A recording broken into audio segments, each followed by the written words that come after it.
bugun men aytadigan ma'lumot juda muhim. Qo'shimcha to'lovlar, ustamalar, qo'shimcha ish haqi va tarifga kiritiladigan pul masalalarini 20 sentyabrgacha rasmiylashtirib qo'yish kerak. Agar vaqtida hujjat qilinmasa, keyin men ishlagan edim, menga va'da berishgan edi. O'tgan oy ham shu ishni qilganman degan gaplar ko'p holatda yordam bermaydi. Bu masala faqat hisobchi yoki rahbariga tegishli emas. Bu oylik oladigan har bir xodimga, ayniqsa ta'lim, tibbiyot, byudjet tashkilotlari, davlat muassasalari va jadval asosida ishlaydigan xodimlarga bevosita taalluqli. Shuning uchun videoni oxirigacha ko'ring. Men sizga oddiy tilda tushuntiraman. Ilgari qanday edi? Hozir nimaga e'tibor berish kerak? Kimlar xavotir olishi kerak? Kimlarga bu tegishli emas? Qaysi joylarda odamlar ko'p xato qiladi va 20 sentyabrgacha aniq nimalarni qilib ulgurish kerak? Kanalga hoziroq obuna bo'ling. Videoga like bosing. Chunki bunday ogohlantirishni vaqtida eshitgan odam pulini saqlab qoladi. Avval ko'p joylarda qo'shimcha to'lovlar og'zaki kelishuv bilan yurib ketardi. Masalan, rahbar, siz hozircha shu vazifani ham bajarib turing, keyin ustama qilib beramiz deydi. Xodim rozi bo'ladi, 1 oy, 2 oy ishlaydi. Keyin oylik tushganda qarasa asosiy maosh bor, lekin qo'shimcha pul yo'q. So'rasa, hali buyruq chiqmagan, tarifga kirmagan, hisob-kitob yopilib ketgan. Keyingi oydan qo'shamiz degan javoblarni eshitadi. Muammo shundaki, ish haqi tizimida og'zaki va'da bilan pul to'lanmaydi. Har qanday qo'shimcha to'lovning asosi bo'lishi kerak.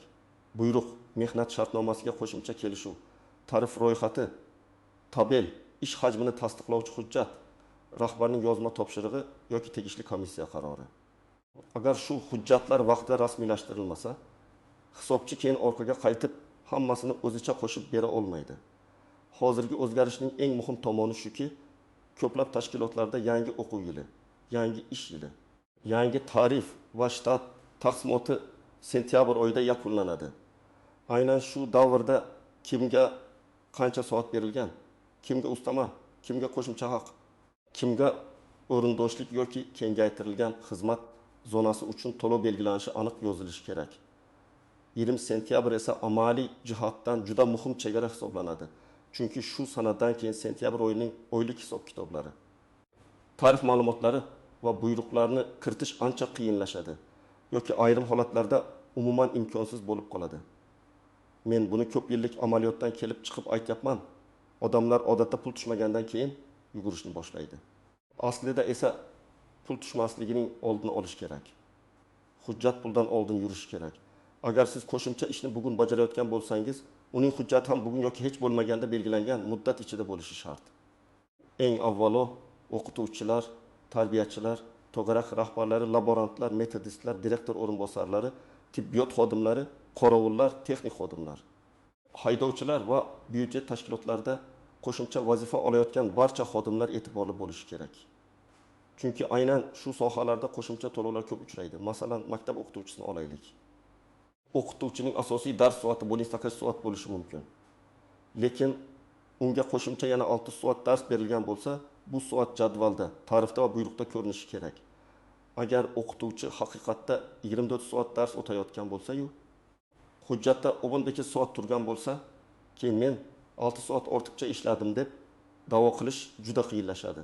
Chunki hisobchi hujjatga qaraydi, og'zaki gapga emas. Yana bir misol. Sinf rahbarligi uchun qo'shimcha to'lov belgilanishi kerak. Agar o'qituvchi 7 sinfga rahbar qilib tayinlangan bo'lsa, bu ham alohida buyruqda ko'rsatiladi. Hamma biladi-ku, men shu sinfni yuritaman degan gap yetarli emas. Ota-onalar yig'ilishi, kundalik nazorat, davomat tarbiyaviy ishlar barchasi sizning amaliy ishingizni ko'rsatadi. Lekin pul to'lash uchun buyruq bo'lishi kerak. Agar buyruq 20 sentyabrgacha chiqarilmasa, sentyabr uchun to'lov tushmasligi yoki keyin muammo bo'lishi mumkin. Bog'cha misolda ham shunday. Tarbiyachi guruhda ishlaydi, lekin unga vaqtincha boshqa guruh ham biriktirilgan bo'lishi mumkin. Masalan, hamkasb mehnat ta'tilida yoki kasallik varaqasida.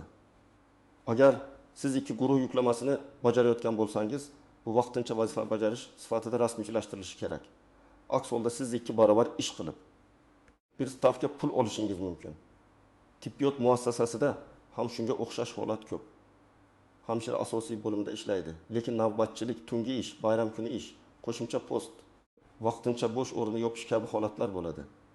Tungi soat uchun alohida to'lov, bayram kuni uchun alohida tartib, navbatchilik uchun alohida hujjat kerak.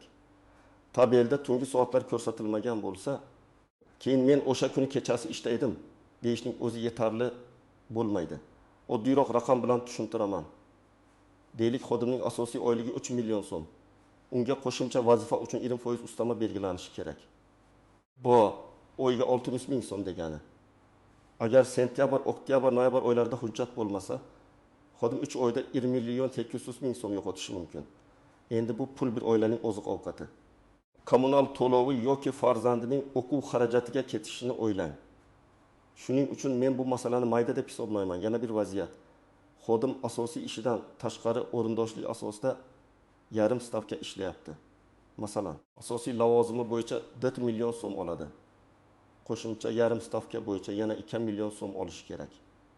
Lekin o'rindoshlik shartnomasi tuzilmagan, buyruq yo'q, tabelda alohida ko'rsatilmagan. Natijada oy oxirida faqat asosiy maosh tushadi. Xodim norozi bo'ladi, rahbar esa hujjatlar ulgurmagan deydi. Mana shu xatoning oldini olish uchun 20 sentyabrgacha hammasini tekshirtirish kerak.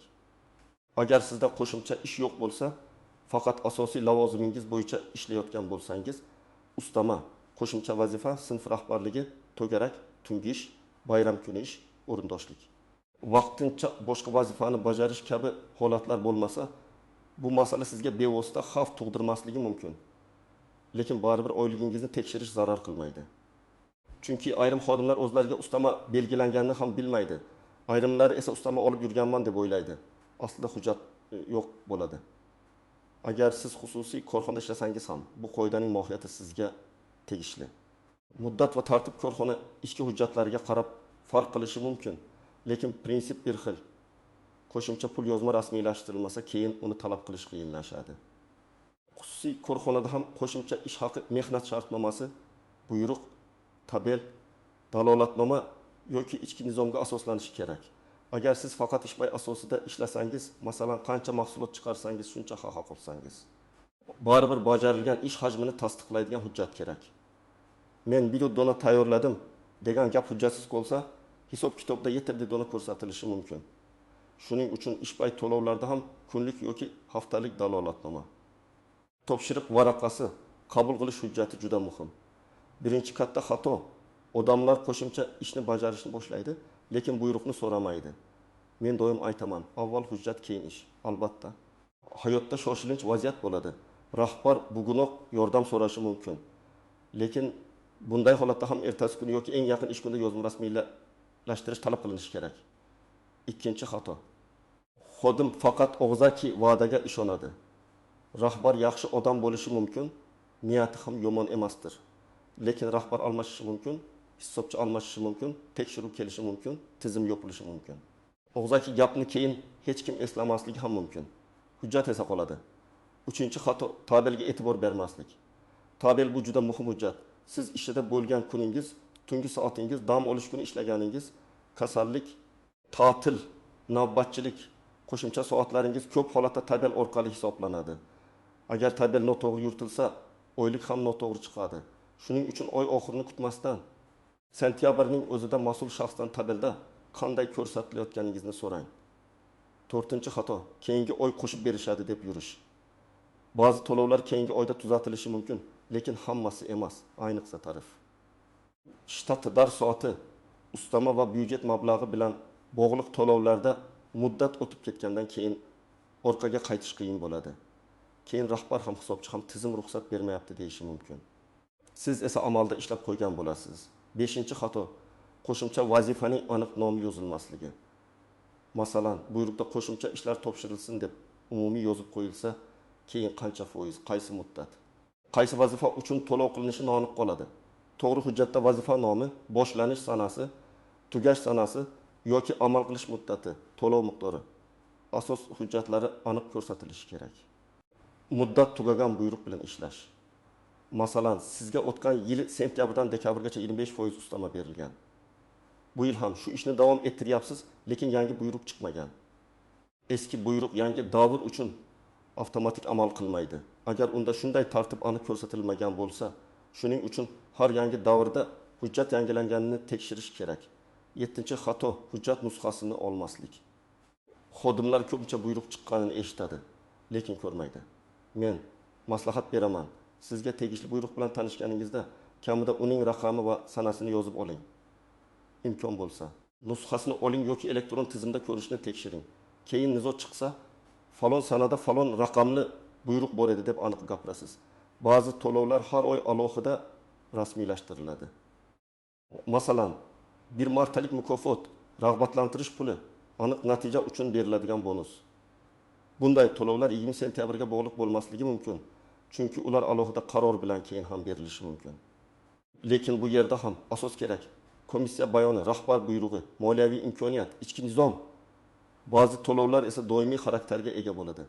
Masalan, malaka toifasi uchun ustama, maxsus sharoit uchun qo'shimcha haq, ilmiy daraja uchun ustama, sinf rahbarligi, dars soati o'rindoshlik, vazifani vaqtincha bajarish. Bularni vaqtida kiritish juda muhim, chunki ular oylik hisob-kitobiga bevosita ta'sir qiladi. Yana bir nozik masala. Xodim haqiqatda ishlagan, lekin rahbar buyruq chiqarmagan. Bunday vaziyatda xodim butunlay huquqsiz qolmaydi. U ariza yozishi, dalillar to'plashi, tabel guvohlar, yozishmalar, topshiriqlar, ish natijalari orqali o'z talabini asoslashga harakat qilishi mumkin. Lekin bu ancha murakkab yo'l. Shuning uchun men doim oldindan rasmiylashtirishni tavsiya qilaman. Nizodan keyin pul undirishga urinishdan ko'ra, nizo chiqmasligining oldini olish osonroq. Yana bir istisno. Agar tashkilotning o'zi hujjatlarni tayyorlab, sizga imzo qo'ydirishni kechiktirayotgan bo'lsa, siz jim turmasligingiz kerak. Menga tegishli qo'shimcha to'lov bo'yicha buyruq va kelishuv qachon rasmiylashtiriladi deb yozma ravishda murojaat qiling. Og'zaki so'rov yetarli bo'lmaydi. Ariza kirim qilingan bo'lsa, keyin sizda dalil bo'ladi. Endi eng muhim qismga o'tamiz. 20 sentyabrgacha siz aniq nima qilishingiz kerak? Birinchi qadam, o'zingiz bajarayotgan barcha ishlarni ro'yxat qilib chiqing. Asosiy lavozimingizdan tashqari nima qilyapsiz? Qo'shimcha dars bormi? Sinf rahbarligi bormi? To'garak bormi? Vaqtincha boshqa xodimning vazifasini bajaryapsizmi? Tungi navbatchilik bormi? Dam olish kuni ishladingizmi? Bayram kuni ishga chiqdingizmi? O'rindoshlik bormi? Ish hajmi kengayganmi? Shularning hammasini alohida yozing. Ikkinchi qadam, har bir qo'shimcha ish uchun hujjat bor yo'qligini tekshiring. Buyruq chiqqanmi? Mehnat shartnomasiga qo'shimcha kelishuv tuzilganmi? Tabelda ko'rsatilganmi? Tarif ro'yxatiga kiritilganmi? To'lov foizi yoki miqdori aniq yozilganmi? Amal qilish muddati ko'rsatilganmi? Agar bu savollarning bittasiga ham bilmayman deb javob bersangiz, demak tekshirish kerak. Kadrlar bo'limiga yoki rahbaringizga murojaat qiling. Oddiy va muloyim tarzda ayting. Men bajarayotgan qo'shimcha vazifalar bo'yicha hujjatlar 20 sentyabrgacha rasmiylashtirilganini tekshirib bermoqchiman. Bu janjal emas. Bu o'z huquqingizni tartibli himoya qilish. Yaxshi tashkilot bunday savoldan ranjimaydi. Aksincha aniqlik bo'lganidan xursand bo'ladi. 4-qadam, hisobchi bilan ham tekshiring. Chunki ba'zan buyruq bor, lekin hisobchiga yetib bormagan bo'ladi. Ba'zan hisobchida ma'lumot bor, lekin tabel noto'g'ri. Ba'zan tarifda soat bor, lekin ustama kiritilmagan. Shuning uchun kadrlar, rahbar va hisobchi ma'lumotlari bir-biriga mos bo'lishi kerak. 5-qadam, agar hujjat yo'q bo'lsa, ariza yozing. Arizada shunday mazmunda yozish mumkin. Men falon sanadan boshlab falon qo'shimcha vazifani bajarayotganim sababli ushbu vazifani belgilangan tartibda rasmiylashtirib, tegishli qo'shimcha to'lovni hisoblashni so'rayman. Arizada sana, lavozim, vazifa nomi, ishlash davri iloji bo'lsa rahbar topshirig'i yoki jadvalga havola bo'lsin. Arizaning kirim raqamini oling yoki elektron yuborsangiz, yuborilganini saqlab qo'ying. 6-qadam, hujjatlarni yig'ing. Pasport yoki ID karta nusxasi, mehnat shartnomasi, lavozim yo'riqnomasi, qo'shimcha kelishuv, dars jadvali, navbatchilik jadvali, tabel, buyruq nusxasi, ariza nusxasi, yozishmalar, topshiriqlar. Bajarilgan ishni tasdiqlovchi dalillar kerak bo'lishi mumkin. Hamma holatda ham bularning barchasi talab qilinmaydi. Lekin nizoli vaziyatda dalil qancha ko'p bo'lsa, shuncha yaxshi. 7-qadam. Oylik tushgandan keyin hisob-kitob varaqasini ko'ring. Ko'pchilik faqat kartaga qancha pul tushganiga qaraydi. Bu noto'g'ri. Hisob-kitob varaqasida asosiy ish haqi, ustama, qo'shimcha haq ushlab qolingan soliq kasaba uyushmasi, aliment, avans, boshqa chegirmalar alohida ko'rinishi kerak. Agar qo'shimcha to'lov ko'rinmasa, darhol so'rang. Bir necha oy o'tkazib yubormang. 8-qadam, Agar sizga keyin bo'ladi deyishsa, aniq sanani so'rang. Qachon? Qaysi buyruq asosida? Qaysi oydan hisoblanadi? Sentyabr uchun ham to'lanadimi degan savollarni bering. Noaniq javob sizga yordam bermaydi. Pul masalasida aniqlik kerak. Men yana bir narsani alohida ta'kidlayman. Bu masalada qo'rqish kerak emas, lekin beparvo bo'lish ham mumkin emas. Xodim o'z ish haqini so'rasa bu uyat emas. Siz mehnat qilyapsiz, vaqt sarflayapsiz, mas'uliyat olyapsiz. Demak, bu mehnat tegishli tartibda rasmiylashtirilishi va to'lanishi kerak. Real hayotdan yana bir misol keltiraman. Bir xodim sentyabr boshidan boshlab hamkasbining vazifasini ham bajaradi. Rahbar 2 haftaga xolos deydi. Keyin hamkasb qaytmaydi. Vazifa bir oyga cho'ziladi. Xodim har kuni 2 odamning ishini qiladi. Oy oxirida esa qo'shimcha to'lov yo'q. Sabab buyruq chiqarilmagan. Agar u 10 sentyabrdayok ariza yozib, falon sanadan boshlab vaqtincha vazifani bajaryapman, rasmiylashtirib bering deganida vaziyat boshqacha bo'lardi. Yana bir misol. O'qituvchiga 5 soat qo'shimcha dars berilgan, lekin dars jadvalda boru tarifga kiritilmagan. O'qituvchi dars o'tgan, bolalar jurnalda mavzular bor, lekin hisob kitobda soat yo'q. Keyin bu xatoni tuzatish uchun direktor, o'quv ishlari bo'yicha o'rinbosar, hisobchi va kadrlar bo'limi alohida tushuntirish berishga majbur bo'ladi. Agar 20 sentyabrgacha tarif tekshirilganida bunday muammo bo'lmas edi. Demak, asosiy fikr bitta: qo'shimcha to'lovlar og'zaki va'da bilan emas, hujjat bilan himoya qilinadi. 20 sentyabrgacha o'zingizning qo'shimcha ishlaringiz, ustamalaringiz, dars soatlaringiz, sinf rahbarligi o'rindoshlik, vaqtincha vazifa, tungi yoki bayram kuni ishlagan soatlaringiz rasmiylashtirilganini tekshirib qo'ying. Keyin kech bo'lishi, pulingiz kechikishi yoki umuman hisoblanmay qolishi mumkin. Men sizga maslahat beraman. Bugunoq ish joyingizda hujjatlarni tekshiring. Kerak bo'lsa ariza yozing. Buyruq raqami va sanasini bilib oling. Hisob kitob varaqasini talab qiling. Bu oddiy ehtiyot chorasi sizni katta yo'qotishdan saqlaydi. Sizda ham shunday holat bo'lganmi?